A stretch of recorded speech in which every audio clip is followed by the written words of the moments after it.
All right, let's start by giving our praises to the Most High, whose true name in Hebrew is Yahweh, in the name of his only begotten Son, whose true name in Hebrew is Yahweh Shai, and the Holy Spirit, which is the Rakakwadash, double honors to the elders and apostles, and the Holy Spirit, who taught us his truth, honors to the brethren, doing the work to push the gospel, risking their life and freedom to do so. Peace and blessings to the hopeful elect of the true biblical Israelites who will be seeking their salvation by returning back to the Most High. So we back with another lesson through the power and spirit of Yahweh Bahashim Yahweh Shah. This is going to be um, Help from Heaven, number 7. Again, Help from Heaven, number 7. It's going to be titled, He Walked on the Water. Again, it's going to be titled, Walked on the Water. But before we get started, we're going to start right here. Romans 15:4. For whatsoever things were written aforetime were written for our learning, that we through patience and comfort of the scriptures might have hope. So yeah, we will have hope in the things that are written. But in order to know the things that are written, you gotta read. And we can hope in all the miracles that Yahweh Bahashim Yahweh Shai has done for us before. And to expect even greater miracles than the things that are written. But it's good to know what's written so hey, you can know what to pray for in certain situations. Because it ain't nothing that we about to go through in this time of Jacob's trouble, the great tribulation, that's not already pre-recorded in the scriptures. You can see what the Lord did. You can see what the Lord did then, so you can know what the Lord is going to do now. Ain't nothing we about to encounter that's not written in the scriptures. All right, so yeah, that's why it's important to read. Because the things written in the past was written for our learning in this generation to give us hope. Because Revelation 12 and 17, the dragon, who is Esau, Edom, the so-called white man, was wroth with the woman and went to make war with the remnant of her seed. These are days that we're coming into, which will be the remnant of Israel, and particularly those who keep the commandments of God and had a testimony of Yahweh Shah. So those of us in this truth, because Esau, Edom, the dragon, the devil, he know we got next. We the biggest threat to his new world order because we got next. So they're gonna come and make war. And how do you make war? Through your military. That's why Esau been beefing up his military all over the world. America, Europe, they ain't beefed up their military, just for Russia and China. They did it for us, the Negroes, Latinos, Native Americans, and Seminole Indians right here in America. And they gonna come with things that the world has never seen before against us. And then when you hear Isaiah 19:59 and 19, so shall they fear the name of the Lord from the west, and his glory from the rising of the sun. When the enemy shall come in like a flood, who is the enemy? Esau, Edom, the so-called white man, and everybody that's joined to him. Through his United Nations um, military, in which all countries in the world are part of the United Nations. So Esau gonna have people from all over the earth come to America to come up against us. Even including U.S. military.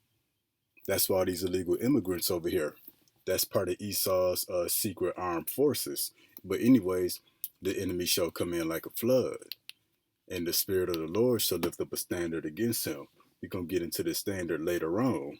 So yeah, the enemy's going to come in like a flood to make war with the true believers who got this truth.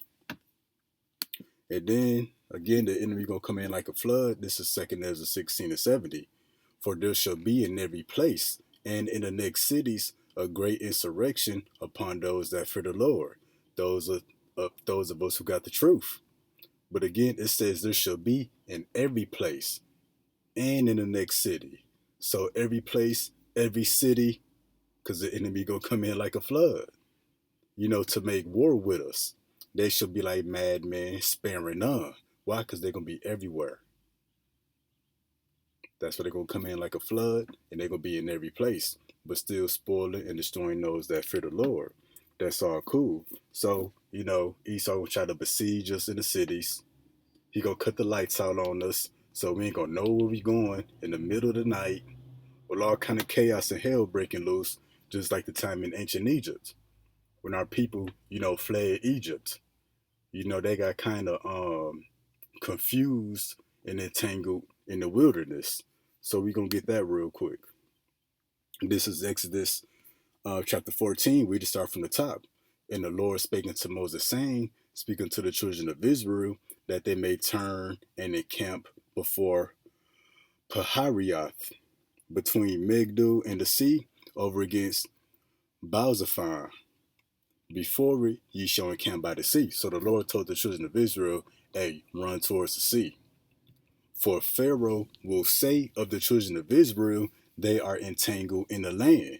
The wilderness have shut them in. So he knew that Pharaoh would say, yo, they trapped between the sea and the wilderness. They got nowhere to go. And that's what Esau gonna try to do when he come in like a flood. That's why 2 Ezra 16 and 70, there shall be in every place and in the next cities. Insurrection.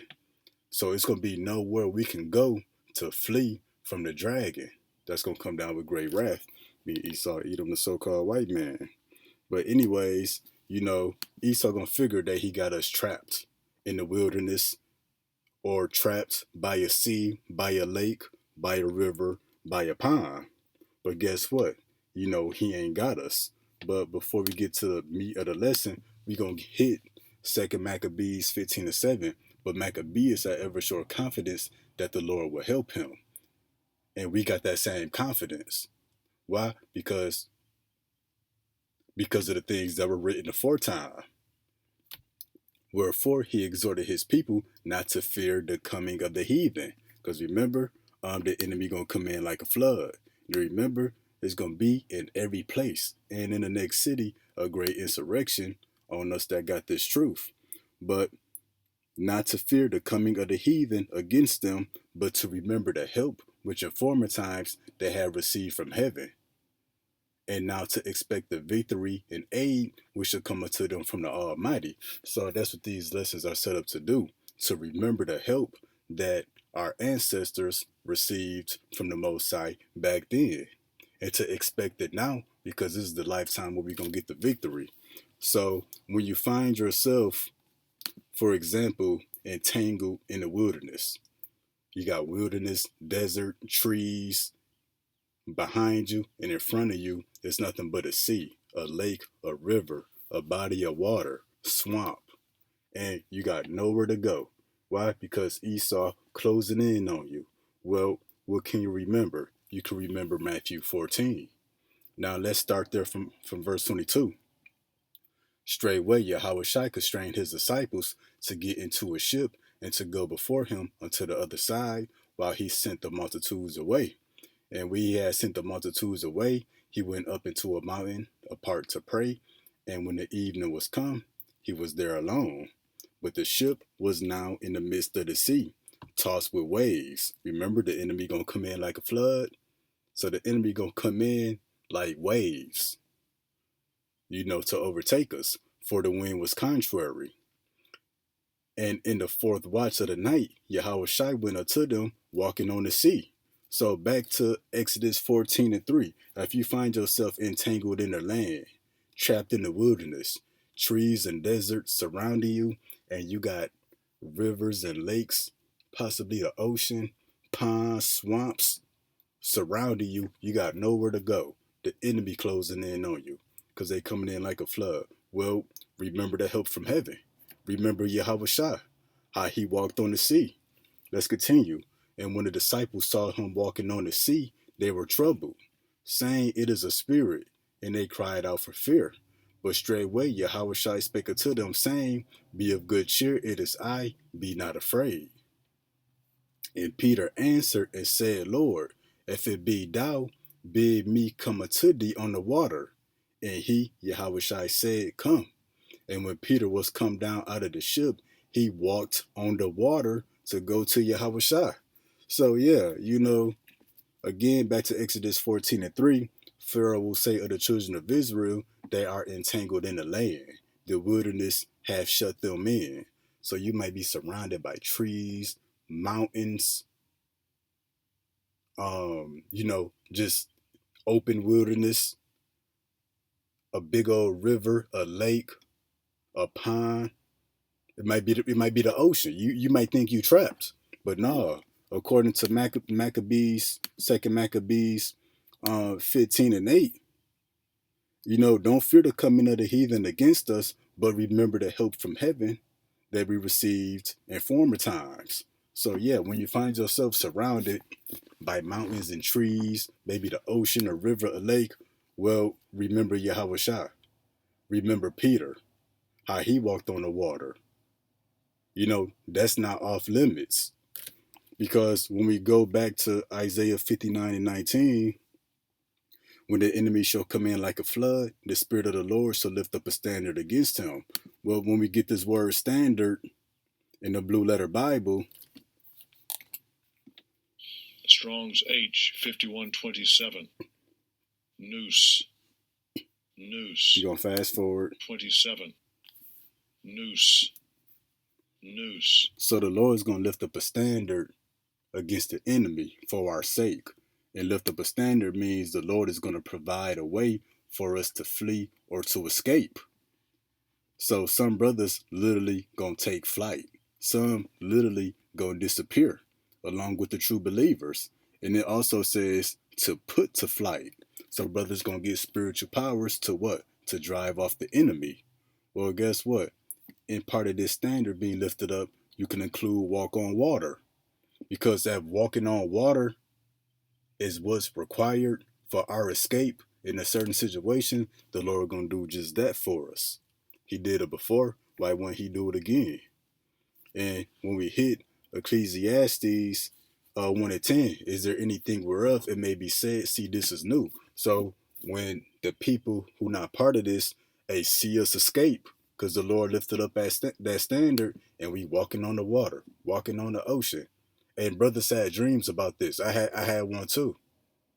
When people see this, they're gonna be like, damn, this is new. Some people may be able to recall the scriptures, but their mind's gonna be too far gone for their mind to even be on the scriptures. Well, guess what? It's gonna be new to them, but it's not new to the earth. It have already been of old time, which was before us. So yeah, Yahweh Shai walked on the water. And then who else walked on the water? Peter.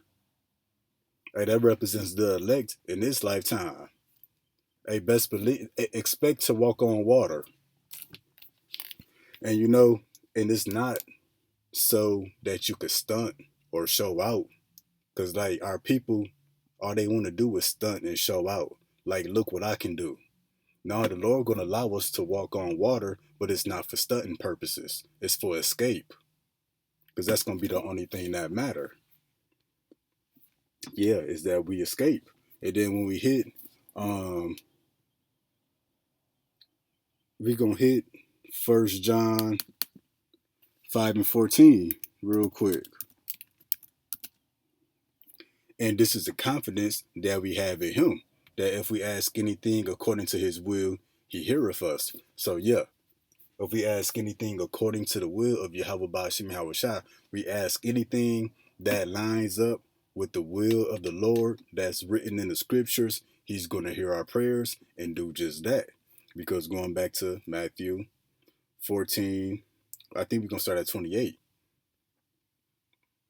Peter answered and said, Lord, if it be thou, bid me come unto thee on the water. So Peter asked with confidence, Lord, if this really you, let me walk on the water. And Yahweh Shai said, come. And when Peter was come down out of the ship, he walked on the water to go to Yahweh Shai. So it's in the Lord's will. Because Peter said, if you bid me, Yahweh Shai said, come. That ain't just speaking to Peter back then, it's speaking to Peter now. In the whole house of David, the remnant, the elect. And then from here, when we go to John 14:12, verily, verily, I say unto you, he that believeth on me, the works that I do, he shall do also. What did Yahweh Shai do? He walked on water. Yahweh Shai said, the works that I do, ye shall do also. So expect to walk on water for part of that standard, for that standard being lifted, that you and the other sincere believers may escape. And greater works than these shall ye do. So it's not going to just be us brothers walking on the water. You know, we're going to be having children and other men and women walking on the water too, if it's necessary for our escape. Because I go unto the Father, Yahweh Shah, you know, nothing is going to be off limits to the elect, flying, disappearing, walking on water, walking up a waterfall. Nothing is going to be off limits to the elect. Whatever is needed for our escape. And people's heads going to explode when they see it. So that's it. This is Help from Heaven, number 7. Again, when you find yourself entangled in the wilderness, just like our people were coming out of Egypt, expect the help from heaven. Remember the help and expect the help from heaven, because the victory is coming. All right, that's it for this lesson here. Till next time, Lord willing, Shalom.